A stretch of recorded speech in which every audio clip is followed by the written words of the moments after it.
Welcome to the Man United stream. Hope you're doing well. The talking is over. Ruben Amorim has given his first interview. He's taken his first training session, and I can see why the Portuguese players refer to him as the poet, because he spits out facts and he is honest about what he's going to do at United. We're going to be discussing that and lots more in today's show. I mean, it is an absolute blockbuster, so make sure you stick around. Make sure you hit the like button on this video, and if you're not already a subscriber to the Man United stream channel, what are you waiting for? Hit that subscribe button.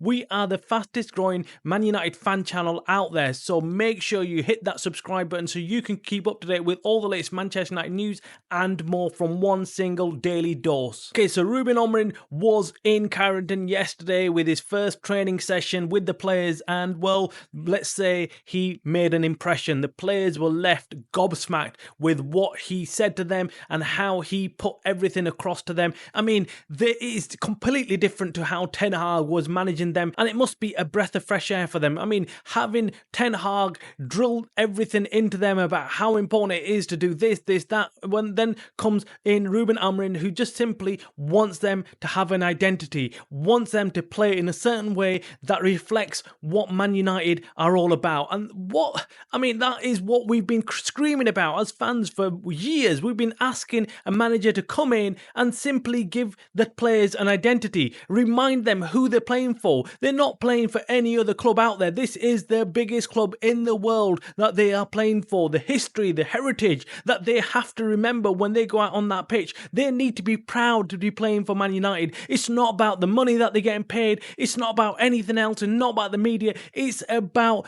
being part of a historic club like Man United, and they'll be etched into history as players that played for Man United. That's what they need to remember, and that's how important it is to play for United, and he reminds them of that. I mean, in his first interview he's given to Man United TV, he laid it out bare. I mean, it was amazing to hear a new Man United manager telling you that it's not about formations, it's not about tactics, it's not about everything else. It's about playing for United and having the Man United identity. And it left all of us speechless watching the interview. That's what we've been saying for many, many years. There's no fan out there who's going to disagree with what he had to say about United. We've also heard that he's not going to be given a huge budget for the transfer window when it comes to January. Maybe in the summer he might, but he's going to be cooking with the players that he's got already. And maybe that's a good thing. Maybe that's a good thing, because we want to see what these players are capable of. There's clearly players in this United squad that are very, very good and very capable, but just need to be tapped into. And there's other players in this squad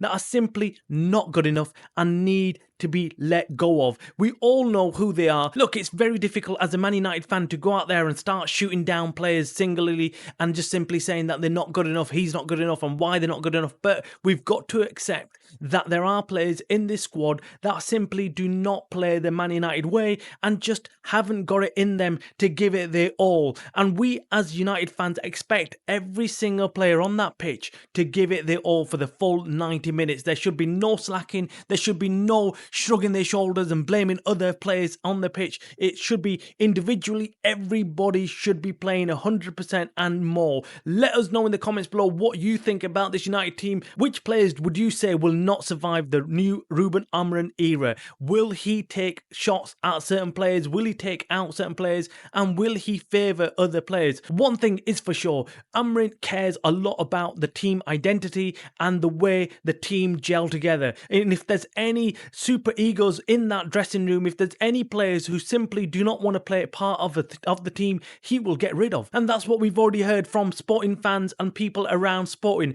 that Ruben Amorim is very direct, very honest. He will tell you like it is. He'll tell the players like it is. And if there's any player out there who's simply not performing, he will just sit them down and he'll tell them straight up that you're not playing well enough and I'm not going to pick you. That's how direct he is, and that's what we want. We don't want any games. I mean, look, we all had Ten Hag and how he used to play games with certain players, just go around not telling him directly what he thinks of them, and that just plays havoc with the players. The players don't respect you if you're not going to be honest with them, and this this is what we need. We need an honest manager, a manager who tells it like it is and then moves on. Now, in his first interview to Man United TV, Ruben Amorim mentions the importance of the new identity and not concentrating on formations and tactics so much. And then he also mentions his relationship with Omar Berrada and how important that was for him to make that decision to come to Man United. Now, this is very, very interesting because Omar Berrada actually had him picked as someone who's going to replace Pep Guardiola when he was at Man City. So Man City were already pinpointing the manager that's going to replace Pep Guardiola. If Pep Guardiola ever left or was going to leave, they knew that this guy, Ruben Amorim, will come in to replace Pep Guardiola. That's how far ahead City were looking at this. And Omar Berrada was the one who had this guy locked down. So when he came to Man United, he obviously brought all these ideas, brought all these secrets over from Man City and then started working on it. He started telling the board, he started telling Dan Ashworth and Jason Wilcox and everybody else that this is the guy that we need to go after. This is the new manager that United need to get. And that's when he started working on this. He went over to Ruben Amorim and convinced him to come to Man United and showed him that the project was big enough to come. And well, it wasn't a hard sell because Ruben Amorim already was in love with Man United and wanted to work with Man United. And well, then it all worked out and here he is. Now he is the new manager of Man United. It is exciting times to hear what Amorim had to say about this United team and going forward what he's going to do. We're going to be all watching this weekend very carefully to see what team he puts out there and what ideas he has to bring to this United team. Make sure you hit the like button on this video. Make sure you subscribe to the channel. You are watching the Man United Stream channel, a channel by the fans for the fans.